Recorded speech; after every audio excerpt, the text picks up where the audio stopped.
பொதுக்கூட்ட ஸ்டேஜில் அந்த வரவேற்பு விளைவில் பெரியார் படத்தை பழக்க தோஷம் சில பேருக்கு இருக்குன்னு தெரியுமா? அந்த பழக்க தோஷத்தில் வச்சுட்டாங்க. எடுன்னு சொன்னால் எடுத்துட்டாங்க. இது வெறும் கூட்டணிக்கு தான், கொள்கையெல்லாம் நாங்கள் பாஜக கொள்கை எங்க அவன் அப்படி பார்க்கலங்க.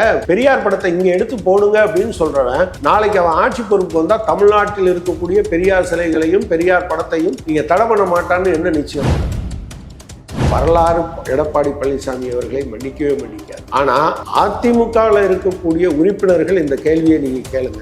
ஏன் நம்ம பெரியார் படத்தை போட சொல்றோம்? நான் KP முனுசாமி அவர்களை கேட்க விரும்புறேன், கடம்பூர் ராஜு அவர்களை கேட்க விரும்புறேன், ஜெயக்குமார் அவர்களை கேட்க விரும்புறேன். பெரியார் படத்தை வைத்திருந்த படத்தை தூக்கி எறிவதை நீங்க அங்கீகரிக்கிறீங்களா? நீங்க எல்லாம் பதில் சொல்லணும். இந்த இன்பதுரைன்னு ஒருத்தர் ஏதோ கோர்ட்டுக்கு போயிட்டே இருக்காரு அடிக்கடி. உங்களுக்கு இதுல எல்லாம் சொரணை வராதா? இந்து மக்களோட கனவு நிலவேறல விளக்கேறணும்ன்றது மோடி வந்துட்டு போன பேருனாச்சு அது நிறைவேறும் நான் நம்புறேன் அப்படின்னு ஒரு சமிக்கையை கொடுக்குறாரு. அப்படி நடந்தா பிரதமர் வருவதை தடை செய்ய வேண்டும் என்று தமிழ்நாடு மொத்தமாக எழுதும். எரியிற நெருப்புல எண்ணெய் ஊத்தாம இருந்தாலே தலைவர்கள் அப்படி இருந்தாலே போதும், எல்லா பிரச்சனையும் தீர்ந்துடும்ன்றாரு.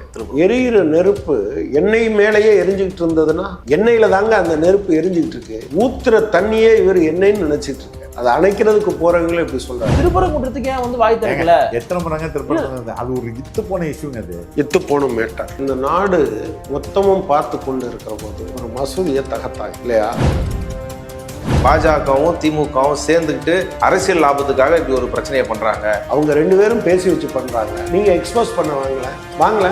அவருக்கே ஒரு தனிப்பட்ட பிரச்சனைனாலும் அது அவங்க ரசிகர்கள் வந்து அவங்களோட பிரச்சனையா கருதிக்கிட்டு இன்னைக்கு சம்பந்தப்பட்டவங்களே தாக்குறது, அவங்க மனைவியா இருந்தாலும் பரவாயில்ல அவங்கள போய் தாக்குறது, அவ்வளோ இன்ஃப்ளூயன்ஸ் ஆகுறாங்கல்ல அவரோட கருத்துக்காக.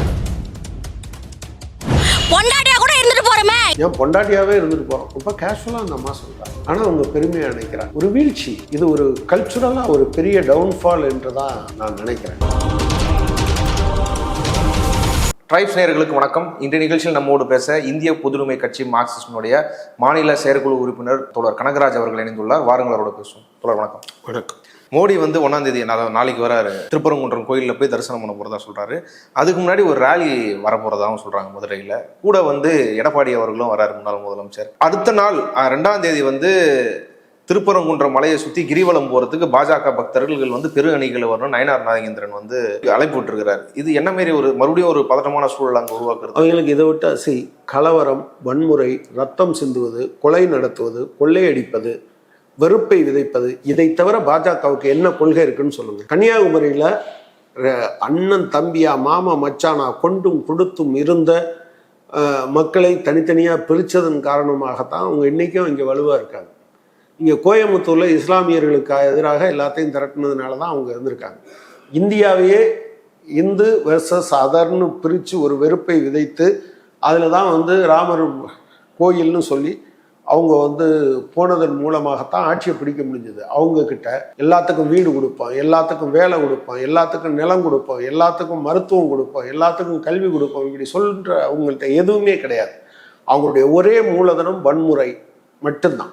எனவே அதுக்கு அவங்க முயற்சி பண்ணுவாங்க. பட் தமிழ்நாடு அதுக்கெல்லாம் இடம் கொடுக்காது. we will fight it out. ஆனால் அவங்க எவ்வளோ சீரியஸாக இருப்பாங்கன்னு நினைக்கிறீங்க? ஒரு கான்ஸ்டியூஷன் கோர்ட்டில் இருக்கிறவர் வந்து ஒரு கோர்ட்டில் டிஸ்பியூட்டாக இருக்கிற ஒரு மேட்டரில் வந்து அவர் ஒரு சார்பாக நிற்க முடியுமா?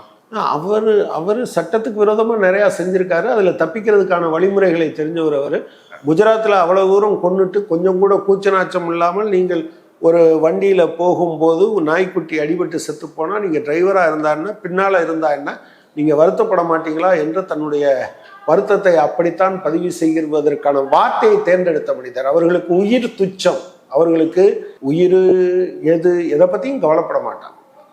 நீங்கள் அதனால தான் ஃபேசிசத்தை நீங்கள் சின்னதாக ஒரு வன்முறை, சின்னதாக ஒரு கொலை அப்படி பார்க்காதீங்க.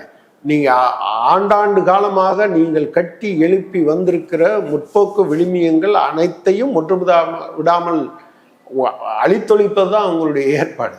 ஃபாசிசத்தை திரும்ப சில பேர் என்னென்னா கொஞ்சம் ஃபோர்ஸபுளாக வருவாங்க அல்லது சண்டைக்கு அதில் கூட அவங்க அப்படி கிடையாது. போலீஸு மற்றவங்க கையில் இருக்குன்னா பேசாமல் பின்னுக்கு போயிடுவாங்க. ரொம்ப ரொம்ப அது வந்து என்னது, மனித நாகரிகத்திற்கு கொஞ்சமும் சம்பந்தம் இல்லாத கூட்டம் அது. அதை நீங்கள் நான் வந்து இது காழ்ப்புணர்ச்சியில் நீங்கள் வரிசையாக எடுத்து பாருங்களேன். ஒரு பிஞ்சு குழந்தைய எவனாவது கொல்லுவானா? வயிற்றில் இருக்கிற குழந்தைய கொல்லுவானா? தேசத்தினுடைய பிதாவை எவனாவது கொல்லுவானா? கொன்னவனை தூக்கி வச்சு கொண்டாடுவானா? இது எந்த ஊரில் நீங்கள் பார்க்க முடியும்? அவங்க தான் அப்படி பண்ண. அதே போல் உங்கள் சொந்தக்காரங்களோ மற்றவங்களோ ஒரு 7 பேரை பாலியல் வன்கொடுமை செய்து 14 பேரை கொலை செய்தவர்களை மாலை போட்டு எவனாவது வரவேற்பானா? அவனை முதல்ல வெளியே விடுவானா? வெளியே விடுறதுக்கு ஏற்பாடு பண்ணுறாங்க, வந்தோடனே மாலை போட்டு வரவேற்கிறாங்க. ஸோ அது அந்த கூட்டம் மொத்தமும் நீங்கள் நாகரிகமற்ற ஒரு சமூகம் இருந்தது பார்த்தீங்களா, அதை நோக்கி நம்ம இழுத்து கொண்டு இருக்கிறது என்பதை நீங்கள் புரிந்து கொள்ள வேண்டும். ஒவ்வொரு பிரச்சனைக்கும் நீங்கள் சண்டை போடுறது, இதை பண்ணால் என்ன நடக்கும், அதல்ல. அது மொத்தமுமே நீங்கள் எது சமூக விரோதம்னு சொல்கிறீங்களோ அதை சமூகத்துக்கு நல்லதுன்னு சொல்கிற கூட்டம் அது. இல்லை, நான் குறிப்பாக கேட்குறது 2 நாளை பற்றி அரசு எப்படி இதை 2 நாளை கையாளணும், எப்படி எடுத்துக்கணும் இதை.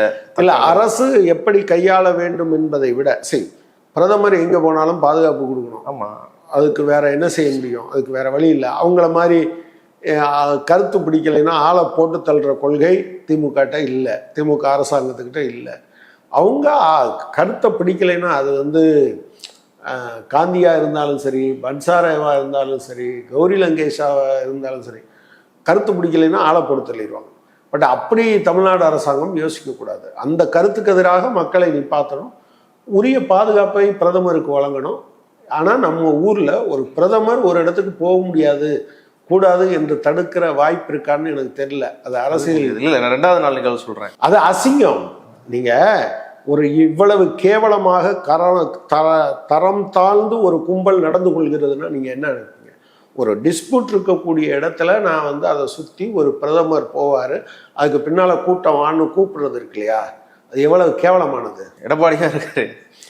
எடப்பாடி பொதுக்கூட்ட ஸ்டேஜில் அந்த வரவேற்பு விளைவில் பெரியார் படத்தை அவராவது கொஞ்சம் யோசிச்சு வச்சுருக்கணும். பழக்க தோஷம் சில பேருக்கு இருக்குன்னு தெரியுமா? அந்த பழக்க தோஷத்தில் வச்சுட்டாங்க, பெரியார் ஃபோட்டோவை வச்சுட்டாங்க. எடுன்னு சொன்னால் எடுத்துட்டாங்களாங்க. பாருங்க, தமிழ்நாட்டில் ஒரு சின்னோண்டு ஃபோர்ஸ், ஆனால் வலுவான கட்சி கூட்டணியில் இருக்கு. நீங்கள் அதிமுக எடுன்னு சொன்னோன்னு எடுத்துட்டாரு. நல்ல வேலை. எனக்கு ஒரு வகையில் எடப்பாடி பழனிசாமியை நான் பாராட்டணும்னு நினைக்கிறேன். உண்மையில் பரவாயில்ல. அவங்க சாவர்கர் படத்தை வையி, கோட்சே படத்தை வையின்னு சொன்னால் அவங்க வைக்க சொல்லுவாங்க. ஒருவேளை அவங்களா பாவம் பார்த்து வைக்கலையா, இல்லை சொன்ன பிறகும் இவர் தடுத்திருக்காரான்னு எனக்கு தெரியல. அந்த அளவுக்கு போவார் எடப்பாடி பழனிசாமி. அதிமுக என்கிற கட்சியை எப்படி நீங்கள் யானையை பிச்சை எடுக்க விடுறது மாதிரி இது. அதிமுக என்கிற மக்களுக்கு ஒரு நம்பிக்கை சொல்றாரு, இது வெறும் கூட்டணிக்கு தான், கொள்கைலாம் நாங்கள் பாஜக கொள்கை எங்க அவன் அப்படி பார்க்கலங்க. நீங்கள் பெரியார் படத்தை இங்கே எடுத்து போடுங்க அப்படின்னு சொல்கிறவன் நாளைக்கு அவன் ஆட்சி பொறுப்புக்கு வந்தால் தமிழ்நாட்டில் இருக்கக்கூடிய பெரியார் சிலைகளையும் பெரியார் படத்தையும் நீங்கள் தடை பண்ண மாட்டான்னு என்ன நிச்சயம்? ஏங்க, இது ஒரு நாள் ஒரு பொதுக்கூட்டம் நடக்குது. அந்த கூட்டத்தில் பெரிய கட்சி தன்னுடைய தலைவராக வைத்திருக்கிற ஒருத்தருடைய படத்தை கீழே தூக்கி போடு அப்படின்னு தூக்கி போட்டார் எடப்பாடி பழனிசாமி. எடப்பாடி பழனிசாமி அவர்களுக்கு நான் சொல்ல விரும்புகிறேன், நீங்கள் தமிழ்நாட்டை நீங்கள் உங்கள் கட்சியை என்ன வேணாலும் பண்ணிட்டு போங்க, உங்களுக்கு ஒரு பாதுகாப்பு கிடைக்குது, இடி ரைடு வராது அல்லது ஐடி ரைடு வராதுன்னா நீங்கள் எதையாவது செஞ்சுட்டு போங்க. ஆனால் தமிழ்நாட்டை இப்படி சீர்குலைக்காதீங்க. உண்மையிலேயே எடப்பாடி பழனிசாமி ஒரு கூட்டணி என்கிற பெயரில் தமிழ்நாட்டை ஒரு பல 10 ஆண்டுகள் பின்னுக்கு இழுப்பதற்கு பாஜகவோடு கைகோர்த்து நிற்கிறார். வரலாறு எடப்பாடி பழனிசாமி அவர்களை மன்னிக்கவே மன்னிக்காது. ஆனால் அதிமுகவில் இருக்கக்கூடிய உறுப்பினர்கள் இந்த கேள்வியை நீங்கள் கேளுங்க, ஏன் நம்ம பெரியார் படத்தை இவன் போட சொல்கிறான்? இது சரியாங்கிற கேள்வியை அதிமுக உறுப்பினர்கள் கேட்கணும்ல.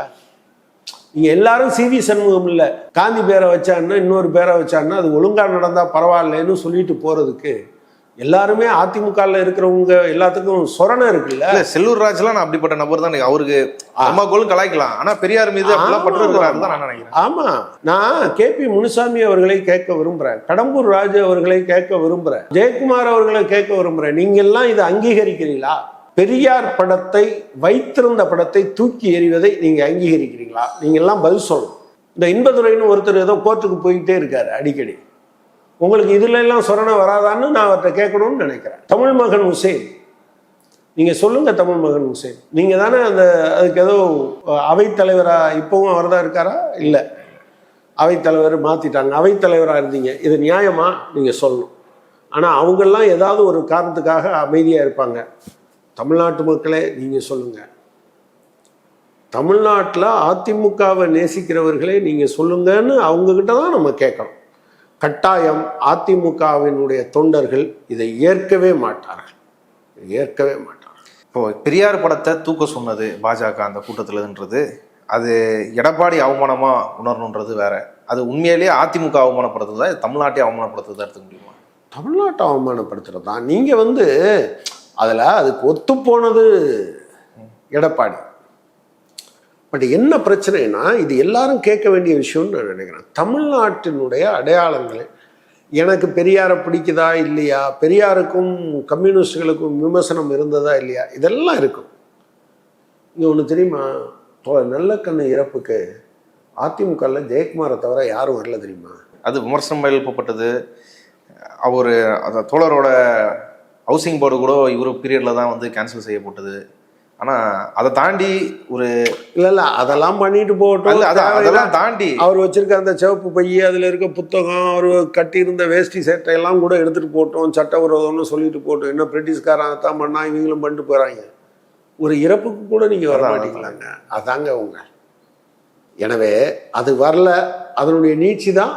அவங்க கட்சியினுடைய தலைவராக இருந்தாலும், அவருடைய கொள்கையை தான் ஃபாலோ பண்ணுறோன்னு சொன்னாலும், என்னது சேலத்துக்கும் ஈரோட்டுக்கு எவ்வளோ தூரம்? ஒரு காற்று பட்டிருந்தா கூட நல்லா இருந்திருக்கும்னு எனக்கு தோணுது. இதை தூக்கி போடு, அதாவது வைக்காமல் விட்டுருந்தா கூட ஒன்றும் தெரிஞ்சிருக்காது. சரி, இவங்க ஏதோ காம்ப்ரமைஸ் பண்ணி வச்சதை எடுக்கிறாங்க பார்த்தீங்களா? ஏங்க இது ரொம்ப அவமானமாக இருக்குங்க. எங்கள் ஊழியர்களே இதை ஏற்க மாட்டாங்கன்னு சொல்லக்கூட முடியாதா? அவங்க கூட்டணி கட்சி, அவங்க மாநாடு, அவங்க என்ன வேணாலும் பண்ணட்டும். ஆனால் இப்போ கூட்டணி கட்சிகள் அவரே சொல்கிறது மாதிரி, எடப்பாடி பழனிசாமி அவர்கள் சொல்கிறது மாதிரி, அதில் கொள்கையெல்லாம் ஒன்றும் பிரச்சனை இல்லை, இது தேர்தலுக்காகத்தான் சொல்கிறாரு. நான் இன்னைக்கு ஒருவேளை இதை யோசித்து அவங்கெல்லாம் பெரியாருக்கு எதிரானவங்க தானே, எனவே வைக்காமல் விட்டுருந்துருக்கலான்னு திரு எடப்பாடி பழனிசாமி யோசிச்சிருந்தா கூட பரவாயில்ல. ஆனால் ஒரு பெரியார் படத்தை தமிழ்நாட்டில் ஒரு மூட நம்பிக்கைக்கு எதிராக ஒரு மிகப்பெரிய போராட்டத்தை நடத்திய ஒரு போராளியினுடைய படத்தை நீ எடுத்துருன்னு அவங்க சொல்லி எடுத்து வச்சிருக்கிறது இருக்கு இல்லையா, ரொம்ப அட்டூழியம். எடுக்க சொன்ன பாஜகவுக்கும் சரி, அதை அப்படியே ஏற்றுக்கொண்ட எடப்பாடி பழனிசாமிக்கும் என்னுடைய வலுவான கண்டனத்தை நான் சொல்லிக்கொள்ள விரும்புகிறேன். அதே சமயத்தில் அதிமுக தொண்டர்களுக்கு என்னுடைய வேண்டுகோள், நீங்கள் ஒன்றும் செய்ய வேண்டாம். எடப்பாடி பழனிசாமிகிட்ட இது தப்புங்கிறத மட்டுமாவது ஒரு ஃபோனில் சொல்லுங்கள், சமூக வலைத்தளத்தில் சொல்லுங்கள். இல்லைன்னா நீங்கள் அண்ணா திராவிட முன்னேற்ற கழகம்னு பேர் வச்சுருக்கீங்க இல்லையா, அதுக்கு எந்த அர்த்தமும் இருக்காது. தயவு செஞ்சு, நான் எடப்பாடி பழனிசாமி அதை கேட்க மாட்டார், ஏன்னா அவர் மோடி சொல்கிறத தான் கேட்பார். ஆனால் அதிமுக தொண்டர்கள் அப்படிப்பட்டவர்கள் என்று நான் நினைக்கல. தயவு செய்து அதிமுக தொண்டர்கள் தான் இதை சரி பண்ணணும். நரேந்திர மோடி எடுக்க சொன்னதுக்கு நீங்கள் கண்டனம் தெரிவிக்கணும், நான் சொல்கிறதில்லை. அதே போல் எடப்பாடி பழனிசாமி அதை அப்படியே கேட்டுக்கொண்டு எடுத்ததற்கு அவரை நீங்கள் கண்டிக்கணும். இரண்டையும் செய்வீர்கள் என்று நினைக்கிறேன். இப்போ இந்த திருப்பூரங்குன்ற விஷயவில் இப்போது ராவண படம் கரக்கலகம் ஊடகத்தை சார்ந்த தவம் தோழர் தயாரித்து, தமிழரசன் 2 பேரும் தயாரித்து வெளியிட்டிருக்கிறாங்க. திரையிடலாம் நடக்குது. அவங்க அந்த படத்தை எடுக்கும்போது, அந்த தர்கா இருக்குங்களே, மேலே இருக்க தர்கா, அங்கே பணி செய்கிறவங்ககிட்டலாம் கேட்கும்போது, அந்த படத்தை நானும் பார்த்தா அந்த காட்சிகள்லாம் இருக்குது. அதாவது அவங்க லிட்டரலாக பயப்படுறாங்க, தர்காவுக்கு ஏதோ நடக்கும். அன்றைக்கி 144 போட்டு தமிழக அரசு அதை தடுக்கலைன்னா கண்டிப்பாக இவங்க மேலே ஏதோ ஒரு அசம்பாதம் பண்ணியிருப்பாங்க. நாங்கள் தற்காப்புக்கு திரும்ப அதெல்லாம் பண்ணியிருந்தால் அது ஒரு கலவரமாக மாறிக்குன்றத பயத்தை பயங்கரமாக வெளிப்படுத்துகிறாங்க. இப்படிப்பட்ட ஒரு இஷ்யூவாக இது இருக்குது. மறுபடியும் இந்த 2 நாள் இப்படி இருக்குது. நயனாந்தர் நாயர் சொல்கிறதுனா மறுபடியும் வலியுறுத்துறேன்னா, அவர் அதுக்கு முன்னாடி குறிப்பிட்ட பேச்சில் இந்து மக்களோட கனவு நிலவேறல விளக்கேறணுன்றது, மோடி வந்துட்டு போன பேருனாச்சு அது நிறைவேறும்னு நான் நம்புறேன் அப்படின்னு ஒரு சமிக்கையை கொடுக்குறாரு. அது எங்கே போகும் தெரியல.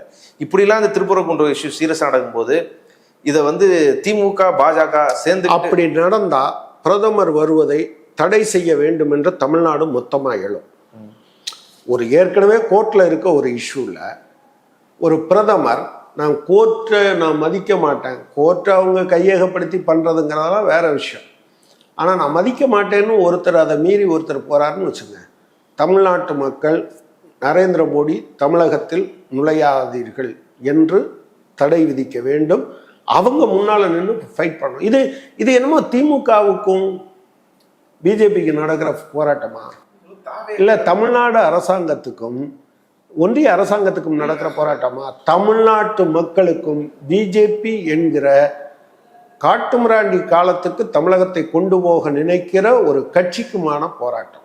எனவே இது நமக்கான. நீங்க கேக்குறீங்க, இதை தான் வந்து தாவேக்கான்ற கட்சி சொல்லுது. திருப்பரங்குன்றத்துக்கு ஏன் வந்து வாய் திறக்கல? எத்தனை முறைங்க திருப்பரங்குன்றம்? அது ஒரு இத்து போன இஷ்யூங்க அது. இது பாஜகவும் திமுகவும் சேர்ந்துக்கிட்டு அரசியல் லாபத்துக்காக இப்படி ஒரு பிரச்சனையை பண்றாங்க.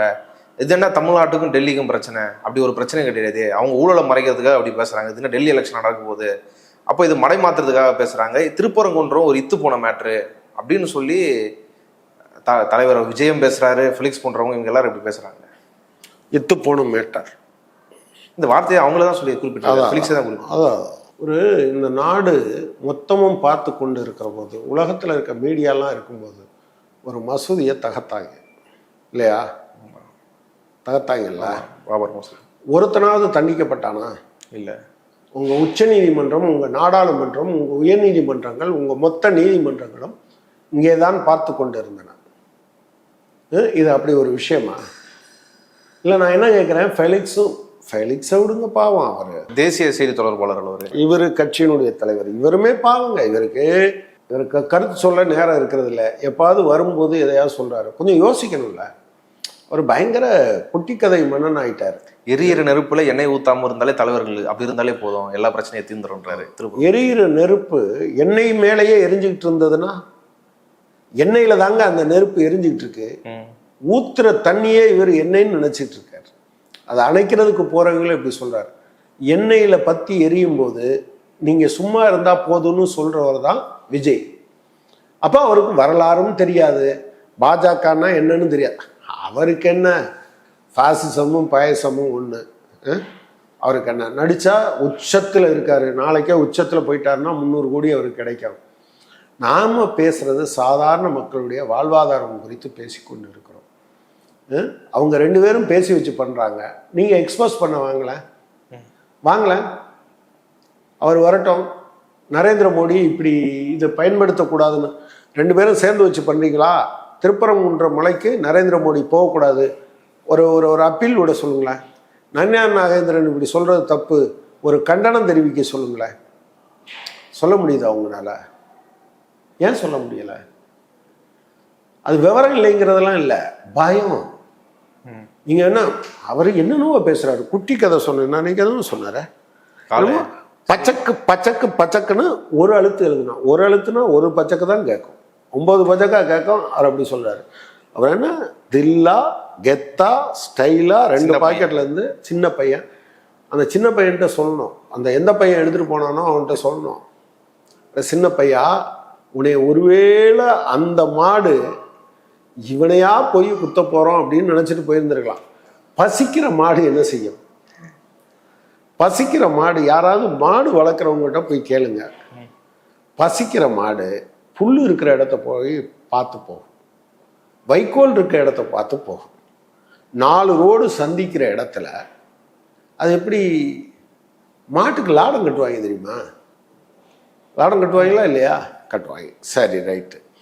அது 4 சந்திக்கிற இடத்துல நின்று, அது அறிவில்லாத மாடால இருக்கும். சண்டைக்கு போற மாடு மண்ணை கிளச்சு வீசும். இவருக்கு யாரு கதை கூட, அவர் நடிக்கிற சினிமால எல்லாம் எது காசுக்கு விற்கிற சினிமா இருக்குல்ல, அதுக்கு கதை நல்லா கேட்கிறார். ஆனா கலக்கிறதுக்கு வந்த இந்த நடிப்பு இருக்குல்ல, இது கேட்க மாட்டேன்றாரு.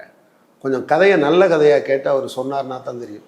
அவர் ஏங்க அவரை நீங்க ஒரு சீரியஸ் பாலிடிக்ஸ் பேசிட்டு இருக்கோம், இந்தியாவினுடைய ஒரு எதிர்காலத்தை பத்தி பேசிட்டு இருக்கோம். இல்ல அவர் பேசுறதெல்லாம் அவருக்கே ஒரு தனிப்பட்ட பிரச்சனைனாலும் இன்னைக்கு சில அது பேச வேண்டாம்னு நினைக்கிறேன். அப்படி ஒரு பிரச்சனை வரும்போது அது அவங்க ரசிகர்கள் அவங்களோட பிரச்சனையா கருதிக்கிட்டு இன்னைக்கு சம்மந்தப்பட்டவங்களே தாக்குறது, அவங்க மனைவியா இருந்தாலும் பரவாயில்ல அவங்கள போய் தாக்குறது அப்படின்ற இல்ல அவ்வளோ இன்ஃப்ளூயன்ஸ்ட் ஆகுறாங்கல்ல அவரோட கருத்துக்கு. அதான் நீங்க நடிப்புக்கும் யதார்த்தத்துக்கும் உள்ள இதை சொல்லி கொடுக்கலைன்னா இது தான் தீரும். ஒரு பொண்ணு சொல்றாங்கல்ல, அது 2ஐயும் இணைச்சே கூட சொல்ல மாட்டாங்க. நான் ஒரு வீடியோ பார்த்தேன். 1000 தங்கச்சி இருக்கிறோம், 1000 அக்கா இருக்கிறோம், பொண்டாட்டியா கூட இருந்துட்டு போறோமே, எங்க தளபதிக்கு நாங்க நிப்போம். ஏன் பொண்டாட்டியாவே இருந்துட்டு போறோம்? ரொம்ப கேஷுவலா அந்த அம்மா சொல்றாங்க. நீங்கள் கலாச்சாரத்தை எப்படி சீர்குலைக்கிறாங்கன்னு சொல்கிறோம்ல, அவங்க தானே சொல்லணும், டேய் இது தப்புடா அப்படி பேசக்கூடாதுன்னு. ஆனால் அவங்க பெருமையாக நினைக்கிறாங்க. ஒரு வீழ்ச்சி, இது ஒரு கல்ச்சுரலாக ஒரு பெரிய டவுன்ஃபால் என்று தான் நான் நினைக்கிறேன். அவங்க என்னென்னவோ பேசுகிறாங்களே, எத்தனை தொகுதிங்கிறது தெரிய மாட்டேன்னுது, என்னன்னு தெரிய மாட்டேன்னுது. விஜய 6 தொழில் நிற்பாருங்க, விஜய 4 தொழில் நிற்பாருன்றாங்க. அதான் அது என்னவோ பாவம் அவங்க. ஆனால் அது ஒரு நம்மளை பிடித்த ஒரு அத்தனை பேரும் நம்ம எல்லாம் போருக்கு போயிட்டு இருக்கையில் 4 பேர் நான் ஒன்றும் போரும் இல்லை ஒன்றும் இல்லைன்னு எல்லாத்தையும் சிரிப்பு காட்டிக்கிட்டு இருந்தாங்கன்னு வச்சுக்க, பின்னால் உட்காந்து என்ன நடக்கும்னு நினைக்கிறீங்க? அவ்வளோ பெரிய டேஞ்சராக அவங்க வராங்க. அவங்கள என்ன சொல்கிறது? இல்லை, ஒரு நீங்கள் வெறும் அரசியல் கட்சியாக மட்டும் கிடையாது, பண்பாட்டு ரீதியாக கலாச்சார ரீதியாக மக்களுக்கிட்ட அதை முன்னேறிய கலாச்சாரத்தை முன்னேறிய பண்பாட்டை விதைக்கிற வேலையும் செய்கிறீங்க. இப்படி ஒரு பெரிய இது நீங்கள் ஒரு உதாரணம் சொன்னீங்க. அதேமாரி இந்த கரூரில் இறந்த ஒரு குழந்தையோட அம்மா கூட என் குழந்தையா இருந்தாலும் பரவாயில்ல விஜய குறைக்கூடாதுன்னு சொல்கிறதுன்றது ஒரு எந்த அவங்க கட்சி கட்டுப்பாடுகளே எதுவுமே கட்டுப்படாமல் எதனா ஒன்று சொல்லிட்டா போதும் தாக்கிடலாம் போய் எல்லாரையும். அது மூடத்தனம் தானே. நீங்கள் வந்து எவனாவது தின்னு போட்ட எச்சில்ல நீங்கள் பெரியாரோ அல்லது வந்து அம்பேத்கரோ அல்லது புது உடைமை இயக்கங்களோ மூட நம்பிக்கைக்கு எதிரான போராட்டத்தை நடத்திட்டு இருக்கு. இப்போ கூட நீங்கள் கும்பகோணத்தில் ஒரு அந்த ஏரியாவில் ஏதோ தொடர்ச்சியாக ஆக்சிடென்ட் நடக்குதுன்னு ஒரு ஆள் யாகம் நடத்துகிறேன்னு நடத்திருக்கான். அந்த ஆஃபீஸர் அவனுக்கு என்ன ரைட் இருக்குன்னு தெரியாது. அப்போ இந்த மூட நம்பிக்கைக்கு எதிரான போராட்டத்தை நீங்கள் தொடர்ச்சியாக நடத்தவில்லை என்றால் நீங்கள் எப்படி எச்சில் இலையில் புரண்டா புண்ணியம் கிடைக்குன்னு நினைக்கிறாங்களோ, அதே போல் விஜய பாராட்டினா விஜய் ஆட்சிக்கு வந்துட்டா எல்லாம் தீர்ந்துடும். சினிமாவில் பார்க்குறாங்கல்ல, ஒரு அடியில் அத்தனை வரையும் காலியா அப்படின்னு நினைக்கிறாங்க. தான் இவங்க ரேட் பண்ணுறாங்க. போலீஸ் அரெஸ்ட் பண்ணால் ஸ்டேஷனே பிளாஸ்ட் பண்ணுறோன்றாங்க. பிளாஸ்ட் பண்ணிடுவோம். சரி, என்னத்தை சொல்ல.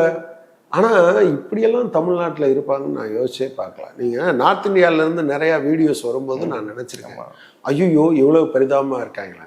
நம்ம ஊரில் அந்தளவுக்கு இல்லை, ஆனால் விஜய் ரசிகர்கள் எல்லாம் ஒரே மாதிரி இருக்காங்கங்கிறது இருக்குல்ல, ரொம்ப ஆச்சரியமான விஷயம். அரசியலற்ற தன்மை இருக்குல்ல, அது வந்து பிற்போக்கு அரசியலின் உச்சம். பிற்போக்கு அரசியலுடைய உச்சம் தனியாக ஒன்று கிடையாது, அரசியலினுடைய பகுதி தான். அப்போ நீங்கள் அந்த அரசியலுக்கு எதிராக உங்கள் ஆட்கள்கிட்ட நீங்கள் சொல்லி கொடுத்தே வளர்க்கலைன்னு வச்சுக்கோங்க, இது நடக்கிறத தவிர்க்க முடியாது. அதில் ஏதோ ஐஆர்எஸ் படித்தவங்க போய் சேர்றாங்கன்றாங்க, அவர் ஐடி படித்தவங்க இருக்காங்கன்றாங்க. சரி, என்ன செய்ய? இதுதான் இந்தியாவுக்கு எழுதியிருக்குன்னா என்ன செய்ய முடியும்? அவர் பேசின போதே தெரிஞ்சிச்சுல முதல் கூட்டத்திலேயே, ஃபாசிசமா பாயசமானு. உலகத்தில் ஃபாசிசத்துக்கு எதிரான போராட்டத்தில் பல பேர் உயிரிழந்திருக்காங்க. பல குழந்தைகள் கொல்லப்பட்டு உயிரோடு கொல்லப்பட்டாங்க, கேஸ் சாம்பரில் போடப்பட்டாங்க. அவர் பார்க்குற சினிமா, அந்த சினிமாலேயே பார்க்கட்டுமே, நூரம்பர்க்குன்னு ஒரு விசாரணை பற்றிய ஒரு சினிமா இருக்குது, அவர் பார்க்கட்டும். அது என்ன சினிமான்னு அதை பார்த்தாவது புரிஞ்சுக்கிட்டாருன்னா, கதை நல்லா கேட்பார் தானே. இந்த கதையாவது நல்லா கேட்டு உள்வாங்கிட்டாருன்னா அவர் கொஞ்சம் தமிழ்நாட்டுக்கு ஏதாவது பிரயோஜனமாக இருக்கும். இவ்வளோ நேரம் பல்வேறு விஷயங்கள் குறித்து உங்கள் கருத்துக்களை பகிர்ந்து கொண்டதுக்கு நன்றி.